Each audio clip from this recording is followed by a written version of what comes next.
Mapagpalang araw mga kataba. Meron ako ditong binalot na Shanghai. Yan, hindi ko nilahat para makita nyo kung ano yung pinampalaman ko dito. Gumamit ako dito ng ating crab stick.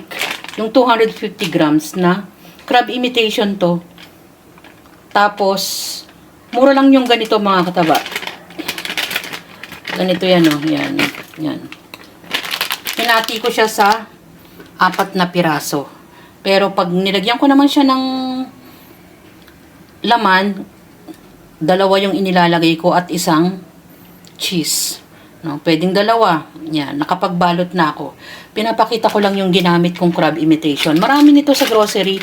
Tapos, merong kahit anong klaseng cheese, pwede.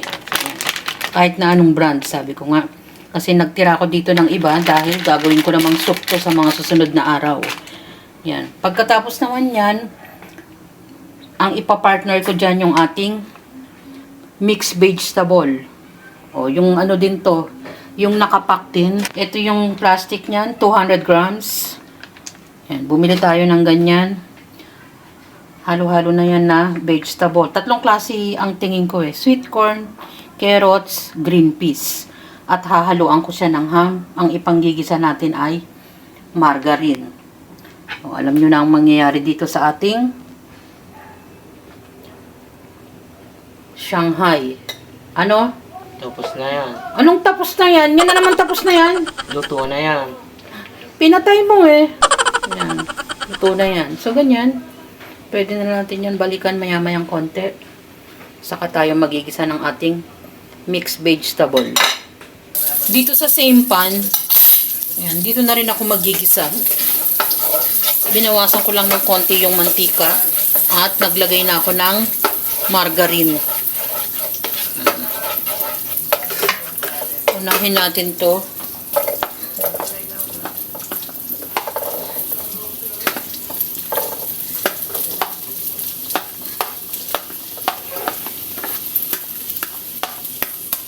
Yan. Tanggalin natin yung kalat.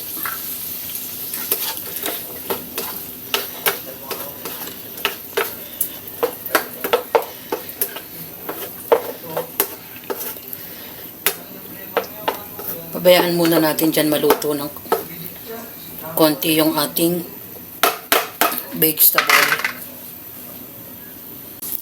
Lagay na natin yung ham.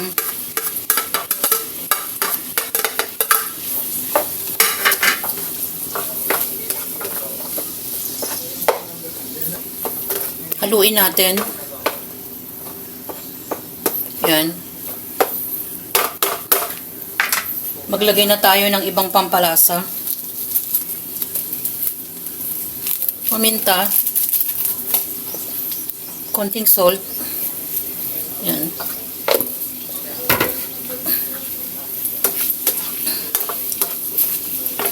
Konti panggisa.